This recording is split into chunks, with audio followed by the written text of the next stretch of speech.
जय सिया राम साथियों, आज हम बात करने वाले हैं सर्वदोष नाश के लिए रुद्राभिषेक विधि। हाँ, तो हम आगे बढ़ते हैं। रुद्राभिषेक अर्थात रुद्र का अभिषेक करना, यानी कि शिवलिंग पर रुद्र मंत्रों के द्वारा अभिषेक करना। जैसा कि वेदों में वर्णित है, शिव और रुद्र परस्पर एक दूसरे के पर्यायवाची हैं।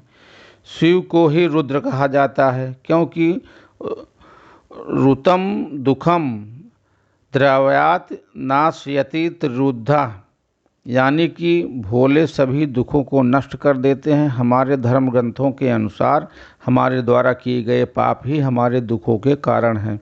रुद्राभिषेक करना शिव आराधना का सर्वश्रेष्ठ तरीका माना गया है। रुद्र शिव जी का ही एक स्वरूप है। रुद्राभिषेक मंत्रों का वर्णन यजुर्वेद, ऋग्वेद और सामवेद में भी किया गया है। शास्त्र और वेदों में भी वर्णित है कि शिव जी का अभिषेक करना परम कल्याणकारी है। रुद्रार्चन और रुद्राभिषेक के से सारे पटक से पातक कर्म भी जलकर भस्म हो जाते हैं और साधक में शिवत्व का उदय होता है तथा भगवान शिव का शुभ आशीर्वाद भक्त को प्राप्त होता है और उनके सभी मनोरथ पूर्ण होते हैं। ऐसा कहा जाता है कि एकमात्र सदाशिव रुद्र से पूजन के सभी देवताओं की पूजा स्वतः हो जाती है। रुद्र हृदयोपनिषद में शिव के बारे में कहा गया है कि सर्वदेवतात्मा रुद्र सर्वे देवा शिवात्मा, अर्थात सभी देवताओं की आत्मा में रुद्र उपस्थित हैं और सभी देवता रुद्र की आत्मा है।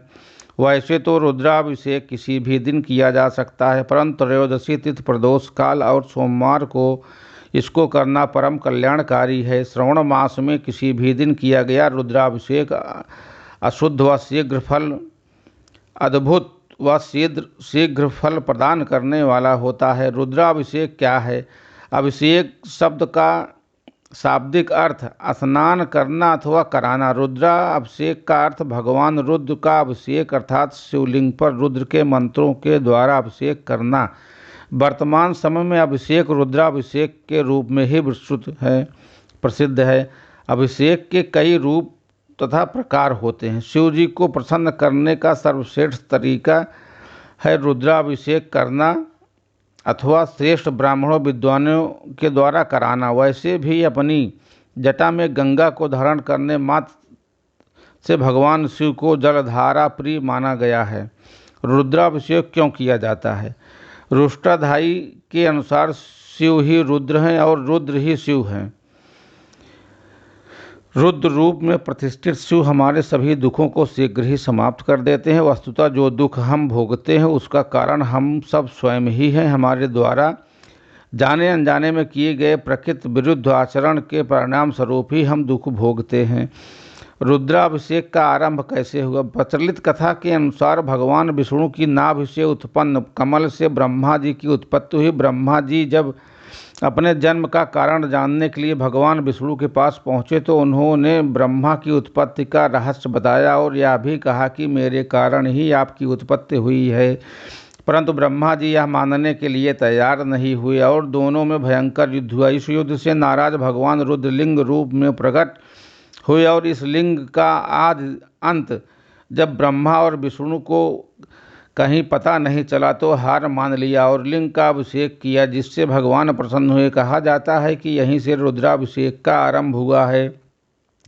एक अन्य कथा के अनुसार एक बार भगवान शिव सपरिवार वृषभ पर बैठकर विहार कर रहे थे। उसी समय माता पार्वती जी ने मृतलोक में रुद्राभिषेक कर्म में प्रवृत्त लोगों को देखा तो भगवान शिव से जिज्ञासा कि हे नाथ, मृतलोक में इस तरह की आपकी पूजा क्यों की जाती है तथा इसका फल क्या है? भगवान शिव ने कहा, हे प्रिय, जो मनुष्य शीघ्र ही अपनी कामना पूर्ण करना चाहता है वह आशुतोष स्वरूप मेरा विविध द्रव्यों से विविध फल की प्राप्ति हेतु अभिषेक करता है। जो मनुष्य शुक्ल यजुर्वेद रुष्टाध्यायी से अभिषेक करता है उसे मैं प्रसन्न होकर शीघ्र अनुवांछित फल प्रदान करता हूँ। जो व्यक्ति किस कामना की पूर्ति के लिए रुद्राभिषेक करता है वह उसी प्रकार के द्रव्यों का प्रयोग करता है। अर्थात यदि कोई वाहन प्राप्त करने की इच्छा से रुद्राभिषेक करता है तो उसे दही से अभिषेक करना चाहिए। और यदि कोई रोग दुख से छुटकारा पाना चाहता है तो उसे कुशा के जल से अभिषेक करना चाहिए।